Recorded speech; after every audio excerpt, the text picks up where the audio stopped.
Magandang umaga mga bata. Kamusta kayo? Mabuti naman at kung ganon. Maaari ba tayong tumayo at manalangin? Maaari ba itong pangunahan ni Benedict?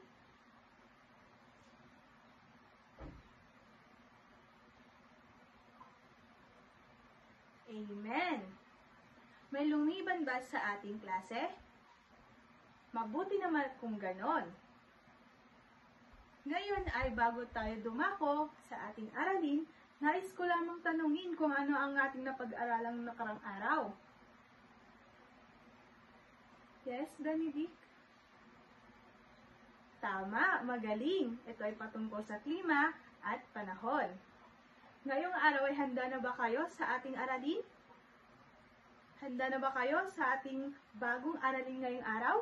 Ay may hinanda akong palaro para sa inyo. Ito ay tinatawag na tuklas lihim. Panuto, bumuo ng grupo na may 3 membro.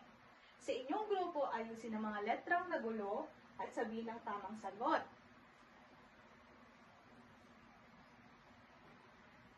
Tapos na ang group 1. Maaari nyo bang isulat dito? Ano ito? Klima. Ano naman ito? Panahon.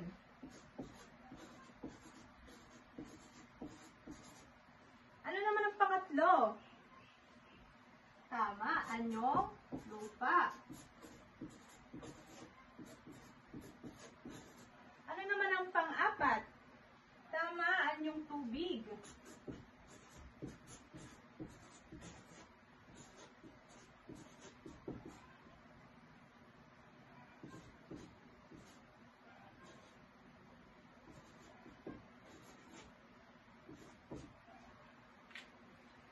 Tama, ang gagaling ninyo. Very good. Base sa ating palaro, mayroon na ba kayong idea kung ano ba ang ating tatalakay ngayong araw? Yes, Fradeline? Tama, patungkol ito sa anyong lupa at anyong tubig. Kung gano'n ay handa na nga kayo. Handa na nga ba kayo na talakay ng panibagong aralin? Kung gano'n ay banggitin ang yes, yes, out.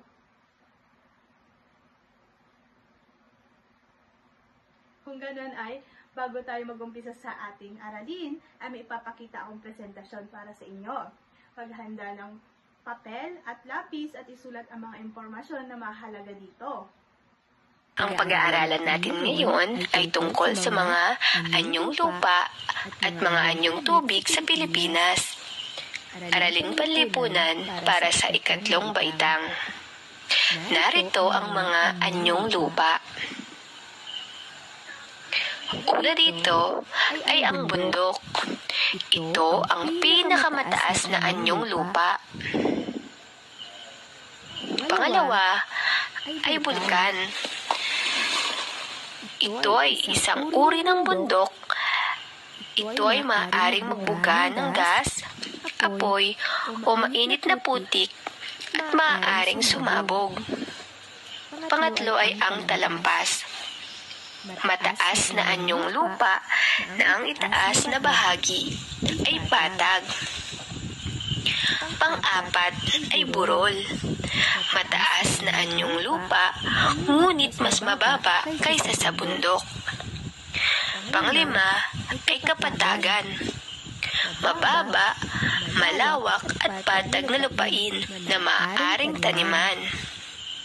Ngayon, ating pag-aaralan naman ang mga anyong tubig. Una dito ay karagatan. Ito ang pinakamalawak at pinakamalalim na anyong tubig. Maalat ang tubig nito. Pangalawa, dagat. Malawak na anyong tubig na mas maliit sa karagatan. Pangatlo, ilog. Mahaba at makipot na anyong tubig na umaagos patungo sa dagat. Ika-4, look. Nagsisilbing daungan ng mga sasakyang pandagat. Maalat ang tubig sapagkat nakadugtong ito sa dagat o karagatan. Sunod ay ang lawa. Anyong tubig na napapaligiran ng lupa. Matabang ang tubig nito. Sa inyong napanood, ano-ano ang mga anyong lupa? Tama, magaling. Bigyan nyo ng malakas na palakpak ang inyong mga sarili. Ngayon ay atin ng pag-usapan ang anyong lupa at anyong tubig. Ang una nating pag-uusapan ay anyong lupa. Ang unang anyong lupa ay kapatagan. Ito ang uri ng lupa na walang pagtaas at pagbaba. Patag ang lupain na ito at malawak. Ang pangalawa naman ay burol. Isang malaki at mababang anyong lupa kung ikukumpara sa bundok. Ang pangatlo naman ay bulkan. Isang anyong lupa na may butas o bunganga sa itaas kung saan lumalabas ang lava, abo at gas mula sa ilalim ng lupa. Ang pang-apat naman ay talampas. Isang patag na lupa sa itaas ng bundok o mataas na lugar.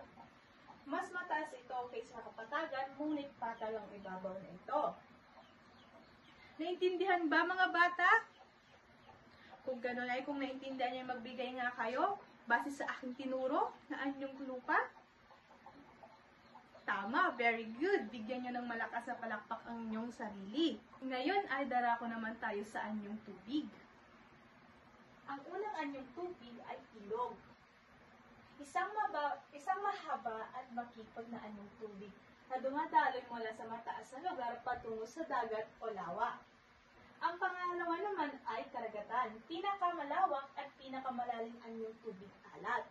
Ang pangatlo naman ay lawa. Napapalibutan ito ng lupa. Ang pang-apat naman ay sapa. Maliit na ilog o batis, mababaw na anyong tubig. Naintindihan ba mga bata? Kung gano'n ay magbigay nga ng anyong tubig? Tama, bigyan ng malakas na palakpak ang inyong mga sarili. Tunay nga na kayo ay nakikinig. Ngayon naman ay magbibigay ako ng maikling pagsusulit. Magbibigay ako ng katanungan at ito inyong sagutan. Ang una ay isang mataas na anyong lupa na karaniwang may matarik na gilid. Number 2, malaking anyong tubig na maalat at konektado sa karagatan. Number 3, anyong lupa na patag at mainam sa pagsasaka. Number 4, malawak at malalim na anyong tubig alat.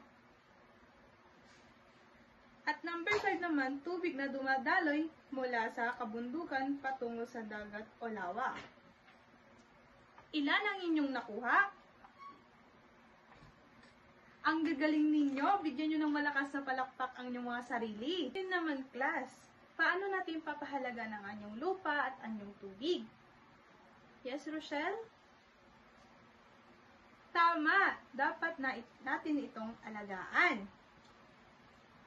May natutunan ba ngayong araw? Ano nga ulit ang anyong lupa? Ano nga ulit ang anyong tubig? Magaling! Kayo ay nakikinig. Bigyan ninyo ng malakas na palakpak ang inyong mga sarili. Naman na may bibigay ako sa inyong taste paper. At inyo itong sagutan.